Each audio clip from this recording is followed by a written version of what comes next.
So it's been a little while since I've been on, and I've decided I'm going to go ahead. I think I've said it before. I'm just going to go ahead and continue going with the Forex hedging YouTube channel. I'll link it below. I want to get back into, I've been doing hedging for a little while, but I actually want to annotate it, put it out there. That way somebody else can see exactly how it gets done. Granted, I think his name is Chad from the Forex hedging channel. He does a great job of explaining it and even runs through a lot of different examples and everything like that.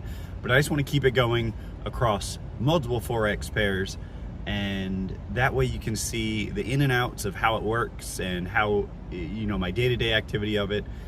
And then we'll just slowly and surely churn out, hopefully, profits each and every time. That is the beauty of the way that he manages it, is each action you do, you are paying yourself. And so there is, it's rewarding at that point in time, but then there's also this psychology of you're not losing. It's a management.